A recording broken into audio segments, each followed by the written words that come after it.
حاجی مشتاق رحمۃ اللہ تعالی علیہ کو اللہ تبارک و تعالی نے ویسے کئی صفات سے متصف فرمایا، لیکن آپ کی جو وجہ شہرت ہے وہ آپ کی خوش الہانی ہے اور نبی پاک علیہ الصلوۃ والسلام کی بارگاہ میں نذرانہ عقیدت پیش کرنا ہے، اور آپ مقبول بارگاہ بھی ہیں اور مرشد کے قرب پانے والے ہیں کہ آپ کو عطار کا پیارا کہا گیا، اور جب آپ علالت کی حالت میں تھے تو امیر علیہ سنت نے خلوص کے ساتھ، اخلاص کے ساتھ اپنے اس مرید صادق کے لیے ایک پورا کلام بھی لکھا جس میں نبی پاک علیہ الصلوۃ والسلام کی بارگاہ میں استغاثہ تھا۔ آپ نے جس طرح فرمایا کہ پرانی کچھ یادیں آئیں، تو مجھے بھی کچھ یادیں، میں ابھی رستے میں جب عدنان بھائی کے ساتھ آ رہا تھا تو انہیں کچھ بتا رہا تھا، اگرچہ وہ عمر چھوٹی تھی لیکن سن شعور تھا، یعنی وہ ساری باتیں میں سمجھتا ہوں۔ چند باتیں میں ذکر کروں گا۔ ماشاءاللہ حاجی مشتاق رحمۃ اللہ تعالی علیہ صرف پروفیشنل نعت خوانوں کی طرح نہیں تھے۔ نعت خوانی بہت بڑی سعادت ہے کہ نعت خوانی کے لیے گئے، نعت پڑھی اور واپس آ گئے، بلکہ آپ ایک مقصد کے تحت جاتے تھے۔ صرف نعت خوانی کرنا اور نعت پڑھ کے آ جانا ہی آپ کا مقصد نہیں تھا، بلکہ آپ مبلغ دعوت اسلامی کی حیثیت سے تشریف لے جاتے تھے، اور اللہ تعالیٰ نے آپ کو ایسی صلاحیتیں عطا فرمائی کہ اگر کوئی اور نہ بھی ہو، اور جو مجھے محفلیں ان کی یاد ہیں بچپن میں جو میں نے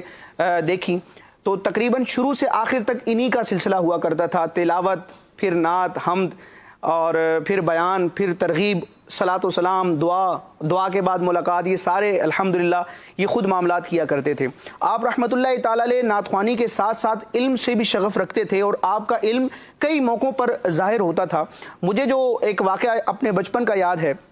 محرم الحرام کا مہینہ تھا اور ہمارے بالکل محلے میں گھر کے بالکل قریب محفل تھی، اور حاجی مشتاق رحمۃ اللہ تعالی علیہ کو انوائٹ کیا گیا تھا دعوت اسلامی کے تحت۔ وہ اجتماع تھا، تلاوت سے لے کے صلاۃ و سلام اور ملاقات تک سارا جو پروسیجر تھا وہ حاجی مشتاق رحمۃ اللہ تعالی علیہ نے پورا کیا۔ وہاں پر دوران محفل نعت خوانوں کی جو فرمائشیں ہوتی ہیں، لوگوں کی فرمائشیں ہوتی ہیں نعت کے لیے، وہ پرچیاں وغیرہ آتی ہیں، تو آپ دلجوئی کے لیے باقاعدہ توقف کر کے وہ ساری پرچیاں پڑھا کرتے تھے، اور جو موقع اور محفل کے حساب سے مناسب کلام ہوتا تھا وہ پڑھتے تھے۔ تو دوران محفل جب پرچیاں آئیں تو آپ نے ایک پرچی کھولی، اس پرچی پر ایک نعت کی فرمائش تھی، نعت تھی خدا کی عظمتیں کیا ہیں محمد مصطفیٰ جانے۔ تو وہاں سرکار علیہ الصلوۃ والسلام کے نام نامی پر صلی اللہ علیہ وسلم کی جگہ صرف سواد ڈلا ہوا تھا،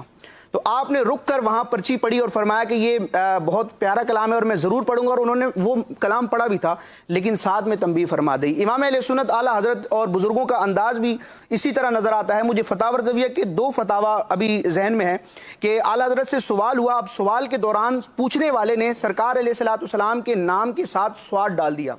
اور علماء کرام کا، مفتیان کرام کا یہ انداز ہے کہ سوال جب آتا ہے، اگر سوال کی عبارت میں کوئی ایسی غلطی ہو یا ایسا نقطہ ہو جو سوال کے جواب سے زیادہ اہم ہو تو وہ اس پر تنبیہ کر دیتے ہیں۔ تو امام علیہ سنت کی بھی 2 فتاوی مجھے یاد ہیں جو میری نظر سے گزرے، کہ اعلیٰ حضرت رحمۃ اللہ تعالی نے فرمایا کہ سوال کا جواب دینے سے پہلے ایک اور مسئلہ ذکر کروں، اور پھر امام علیہ سنت یہی مسئلہ بیان کرتے کہ جس طرح سرکار علیہ الصلوۃ والسلام کا نام لیا جائے اور درود پاک پڑھنا لازم ہے، اسی طرح علماء فرماتے ہیں کہ جب سرکار علیہ الصلوۃ والسلام کا نام لکھا جائے، اگرچہ کئی مرتبہ لکھا جائے تو پورا درود لکھا جائے، یہ جو مخفف ہوتا ہے، شارٹ فارم ہوتی ہے، سواد یا سلام، اس کی ہرگز اجازت نہیں ہے، اور اس کے اوپر کافی سخت احکام بیان کیے گئے۔ تو حاجی مشتاق رحمۃ اللہ تعالی علیہ چونکہ نعت خواں ہونے کے ساتھ ساتھ مبلغ دعوت اسلامی تھے، امیر اہل سنت کی تربیت کا شاہکار تھے، آپ نے فرمایا یہ کلام پڑھوں گا لیکن اس پرچی پر سواد لکھا ہے، جو بھی بھائی ہیں تو وہ آئندہ کے لیے احتیاط کریں کہ سلام یا سواد نہ لکھا کریں بلکہ پورا درود پاک لکھیں۔ اللہ تبارک و تعالیٰ ان کا صدقہ ہمیں نصیب فرمائے، اور بالخصوص